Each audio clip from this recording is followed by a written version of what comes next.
மிங்கலாகக்கூடிய ஒரு அவங்களுடைய தன்மை இருந்துச்சு. அதனால தான் எல்லாருக்குமே ரொம்ப பிடிச்சிருந்தது. எந்த ஆசிரியருக்குமே அவங்க மேலே வெறுப்பு, ஒரு பாசம், ஒரு சின்ன பிள்ளை அப்படிங்கிறதால எல்லாருமே பேரை சொல்லி தான் கூப்பிடுவாங்க. அந்த பிள்ளை அதையுமே விரும்புச்சு. ஒரே ஒரு இது கடவுள்கிட்ட வேண்டது, அந்த பிள்ளை கண்டிப்பாக பெர்மனன்ட் ஜாப் கிடைக்கணும், இதே ஸ்கூலுக்கு வரணும்னு கடவுளை வேண்டி பார்க்குற ஒரு சகோதரியாக பழகினேன். அதனால இன்னைக்கு அவங்க போகிறது எல்லாருக்கும் கஷ்டம். ஆனால் எனக்கு 2 மடங்கு கஷ்டமாக இருக்குது. இருந்தாலும் அவங்களுடைய நலன் கருதி அவங்க அதுக்கு இதே ஸ்கூலுக்கு வரணுங்கிற ஒரு நல்ல எண்ணத்தில் அவங்க வாழ்க்கை தமிழ்னா வந்தவங்க டீச்சர் இன்னும் வருவாங்க. எனக்கு அது மறக்கவே முடியாது. காலையில் நான் வரப்பே அவங்களும் வந்துடுவாங்க. அதனால 2 பேரும் எல்லோரும் வரதுக்காண்டி எப்படி ஒரு 5 நிமிஷமாக நாங்கள் பேசுவோம்.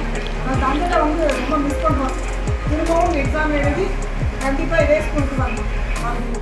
கவர்மெண்ட் ஸ்கூலுமே இந்த மாதிரி என்னது இருக்காது, பில்டிங் இருக்காது, மரங்கள் இருக்காது. ஃபஸ்ட் பார்க்கணும் அங்கே என்ட்ரன்ஸில் பயந்தேன். செகண்ட் இங்கே வந்தோடனே டெக்ஸ்ட் சார் தான் நான் படித்து 11th 12th படித்தேன். அப்படியே என்ன பயணத்தில் அப்படியே ஒரு பயம் வேர்த்துச்சு.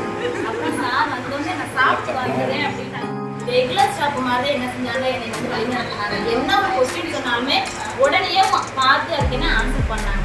அதில் எனக்கு ரொம்ப சந்தோஷமா இருந்துச்சு. எல்லாருமே தான் எல்லா டீச்சர்ஸுமே கேட்பேன். நான் டவுட்டு இங்கிலீஷ் டீச்சர்கிட்ட கேட்பேன், பாட்டி சார்கிட்ட கேட்பேன், எல்லாத்துக்குமே கேட்பேன். உடனே பார்த்து சொல்கிறேன்ப்பா அப்படின்வாங்க. ஆனால் உடனே சொல்லிடுவாங்க. எனக்கு அதுவும் கேட்டு ரொம்ப பிடிச்சிருந்துச்சு. ஆனால் இந்த ஸ்கூலை விட்டு எனக்கு போக மனசு இருந்தாலும் நான் நிரந்தர ஆசிரியர் கிடையாதுனால பாஸ் பண்ணி இந்த ஸ்கூலுக்கே நான் வேலைக்கு வரேன்னு ஒரு வெற்றியோட வருவேன்னு ஒரு நானே நம்பிக்கையோட ஒரு